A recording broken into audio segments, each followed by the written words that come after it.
राजस्थान के उदयपुर जिले के गिरवा ब्लॉक का एक छोटा सा गांव नला, जहां आमतौर पर सुबह सूरज की किरण के साथ में जिंदगी शुरू होती है, लेकिन जैसे ही सूरज ढलता है, गांव फिर से उसी पुराने दौर में लौट जाता है, यानी कि अंधेरे में डूब जाता है।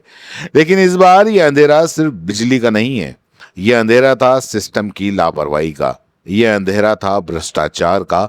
और इसी अंधेरे के खिलाफ एक युवक ने ऐसा कदम उठाया कि पूरे इलाके में हलचल मच गई।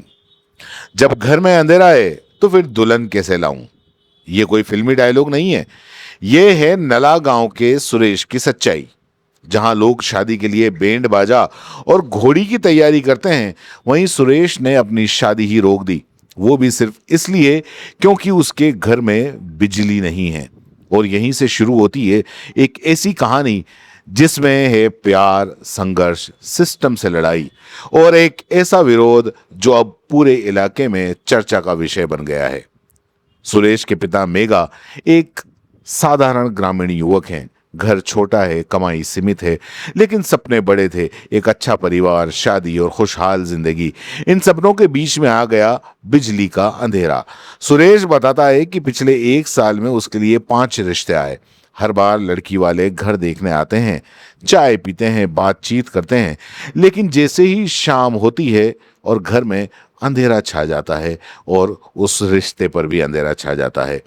लड़की वाले साफ कह देते हैं कि बिना बिजली के हम बेटी नहीं देंगे। सोचिए, आज की डिजिटल इंडिया में जहां मोबाइल चार्ज करना भी जरूरी है, वहां एक घर में बिजली ही नहीं है। सुरेश ने हार नहीं मानी, बिजली कनेक्शन के लिए आवेदन किया, ऑफिस के चक्कर काटे, लाइनमैन से मिला, अधिकारियों से गुहार लगाई, लेकिन 3 महीने बीत गए, हालात वहीं के वहीं। फाइल इधर से उधर घूमती रही, लेकिन तार कभी नहीं जुड़ा। कहानी यहीं खत्म नहीं होती। सुरेश का आरोप है कि जब उसने बार बार बिजली कनेक्शन की बात कही, तो बिजली विभाग का जो लाइनमैन है, उसने 1,20,000 रुपए की मांग कर दी। अब इतने पैसे कहां से लाए? उसने तो कह दिया कि इतने पैसे दो तभी कनेक्शन होगा। अब सोचिए, एक ग्रामीण युवक जिसके पास शादी के लिए भी मुश्किल से पैसे जुटते हैं, उससे इतनी बड़ी रकम मांग ली जाए तो वो क्या करेगा? सुरेश ने फैसला लिया कि न रिश्वत दूंगा न झुकूंगा, और जब तक बिजली नहीं आएगी शादी नहीं करूंगा। बस यहीं से शुरू हुआ एक अनोखा विरोध, और इसके विरोध में पूरे गांव के अंदर हलचल मच गई। सुरेश अकेला नहीं था। जब उसकी कहानी गांव में फैली तो पता चला सिर्फ उसका ही घर नहीं, बल्कि 10 और घर भी अंधेरे में हैं। बच्चों की पढ़ाई प्रभावित हो रही है, महिलाओं को परेशानी हो रही है, मोबाइल चार्ज करना भी मुश्किल है, रात में सुरक्षा का भी खतरा है।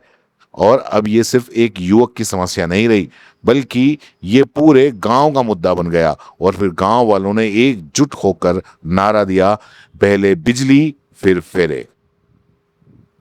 नला गांव में अब माहौल बदल चुका है, लोग इकट्ठा होने लगे हैं, पंचायत स्तर पर चर्चा शुरू हो गई है और प्रशासन के खिलाफ आवाज उठने लगी है। अब ये कोई छोटा मुद्दा नहीं था, क्योंकि ये अब धीरे धीरे आंदोलन बनता जा रहा है। गांव के एक बुजुर्ग हैं, उन्होंने मजाक में कहा कि पहले के जमाने में लोग बिना बिजली के शादी कर लेते थे, लेकिन अब तो दुल्हन भी एलईडी मांगती है, लाइट मांगती है, आखिर मोबाइल जो चार्ज करना है। इस पर पूरा गांव हंस पड़ा, लेकिन इस हंसी के पीछे छुपा हुआ था एक कड़वा सच।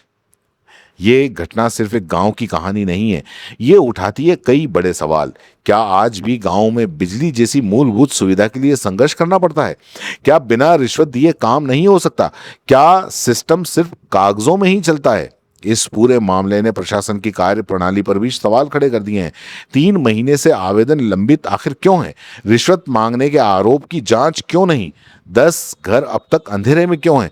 अगर ये सवाल आज नहीं उठे तो कल समस्या और बढ़ जाएगी। सुरेश आज भी इसी उम्मीद में है कि उसके घर में भी रोशनी आएगी, कि उसका घर भी सजेगा और उसके साथ फेरे होंगे। लेकिन उसने साफ कर दिया है कि मैं समझौता नहीं करूंगा, पहले बिजली लाऊंगा, उसके बाद ही शादी करूंगा। नला गांव की ये कहानी हमें बहुत कुछ सिखाती है।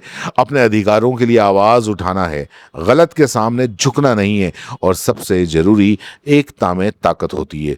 सुरेश ने जो किया वो सिर्फ एक विरोध नहीं, बल्कि एक मजबूत संदेश है पूरे सिस्टम के लिए।